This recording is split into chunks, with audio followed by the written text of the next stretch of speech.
Hey guys, welcome to Kevin's Auto Channel. I'm Kevin Walters. Today I want to talk to you about oil changes, specifically modern day oil changes that manufacturers recommend. Now, some manufacturers are recommending you go 7,500 miles, maybe even 10,000 miles in between oil changes. So that's what Chevrolet recommended to me, was 7,500 miles in between oil changes. So what I did was I tried it. So I just had my oil changed a couple days ago, and my truck had about 7,300 miles on it. I was watching the oil life percentage meter, and you know, it goes from 100 to 0, and I was down to about 3 or 4%. And when I got to the shop to change the oil, I told my service tech, I said, look, I said, I'm not comfortable going this far in between oil changes. I'm going to stick with 5,000 miles. He said, okay. I mean, when you think about everything that goes on inside of an engine, the pistons are moving up and down. You know, everything's got to be lubed up. All the moving parts in an engine. It's just not worth taking the chance of going 7,500, 10,000, 15,000 miles before you have an oil change. No, it's just, that cannot be good for the engine. And I know technology has come a long way, and they're doing all this scientific research and adding additives to oil and stuff to try to make it last longer, but still, oil is oil, whether it's synthetic or natural. It's going to wear down over time.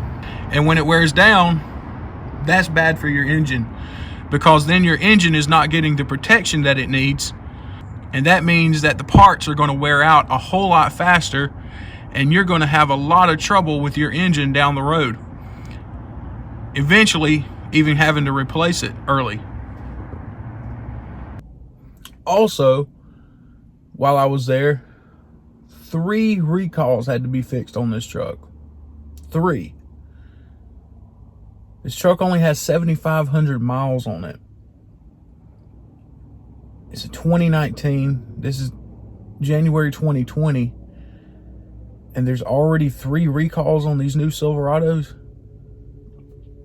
One was the seatbelt pretensioner down at the floor.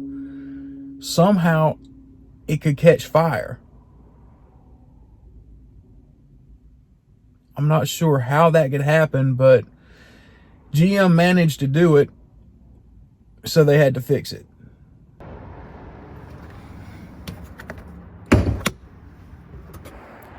Another recall was the alternator cable. Now, apparently GM put too much glue on the alternator cable, and somehow it could stop the flow of electricity, and while you're going down the road, the truck would just shut off on you. Not exactly a good thing if you're on the highway going high speeds, or on any road for that matter, because you don't want to lose power to your truck, because that means more than likely your power steering's not going to work anymore. Your steering wheel is probably going to lock up, and yeah, that would be a bad day. You know, generally, if you take care of your car, you do your regular maintenance on it, you know, check your oil filter, change your air filter, change your oil every 5,000 miles, rotate your tires regularly every 5,000 miles. You know, as long as you take care of your car, your vehicle, it's going to last you a long time. I know, and I'm guilty of this, people today don't keep cars like they used to, you know, for years and years and years, and pay them off. Most of the time, you know, people will keep a car, you know, 2 to 3 years and trade it in and get a new one, so they don't have to worry about down the road, you know, if something goes wrong with it. But then, you know, other people come along and they buy that car used. So as long as you take care of your vehicle, it's going to last a long time. Especially if you buy a used vehicle, be sure before you buy it, you check it out, or have it checked out by a mechanic to make sure that maintenance was done on that vehicle. You don't want to buy a used car that's got 50, 60,000, 100,000 miles on it, and the person who had it before you didn't take care of it. There's no use in buying that car, because it may be a couple weeks or a couple months or maybe even a year or two down the road that you're going to start having major problems with that car. Even though if you do regular maintenance on it, the person before you didn't. So the damage has already occurred, and now you have to pay the price for that. You know, cars today are wonderful. They have so many conveniences in them, but with those conveniences comes the risk of having more problems down the road because of all the electronics and all the different parts in a car today. There's more likelihood and more chance that something's going to go wrong, and something's going to go wrong with your vehicle more often than not, because there's so many components to a car these days. Everything on a vehicle usually now is run by a computer. So if your computer goes out on your car, you're looking at a whole lot of money, thousands and thousands of dollars, to get that computer unit replaced. Yes, cars today have a lot on them. They have a lot of bells and whistles on them. They have all the modern conveniences that you could ask for, but, you know, with that, you have to think and consider in your mind, you know, if something goes wrong with this vehicle, if it's not under warranty, it's going to cost a lot of money to repair.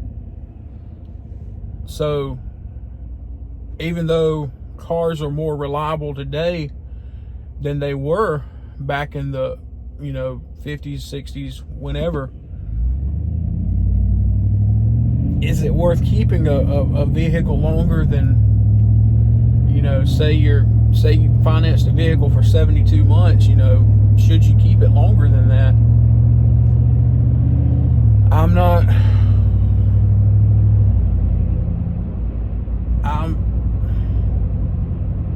not sure how to answer that, because a lot of this technology in cars today is new, and you haven't seen the wear and tear on it as much, so you don't have the trends to go by to see if it's worth keeping a vehicle now. But I know that I would I don't think I would feel comfortable keeping a modern day car longer than, I would say, 10 years. And you think that's a long time, but 10 years goes by really quick. And so, but I'm rambling on. I'm just thinking out loud today, you know, thinking about the oil change I had a few days ago and how they're recommending, you know, you go 7,500 miles in between oil changes. And especially with this new generation 5.3 liter with all the moving components and all of the cylinders that deactivate. You know, this truck can go down to one cylinder, and you know, thinking about that, I would not recommend going 7,500 miles between oil changes. Even though the manufacturer says it's okay, and even the advertisements on the oil itself says it's okay, especially synthetics and synthetic blends, I would not. I don't feel comfortable going that long. So you can take this video with a grain of salt if you want to, but I think a few years from now we're going to see a lot more problems with the reliability of vehicles and engines, especially, not only because of the technology in them and everything that can go wrong with them, but also the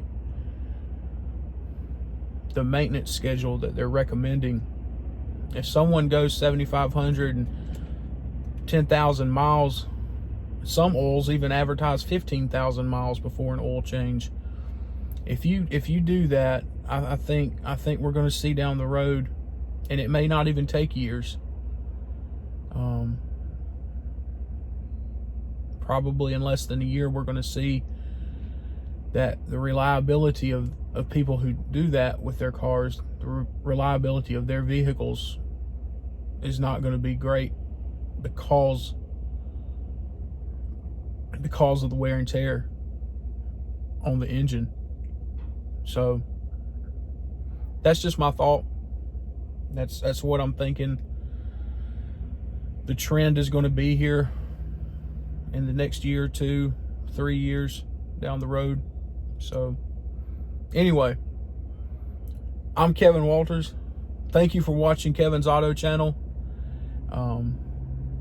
Be sure subscribe to the channel for future videos, and hit the bell so you can be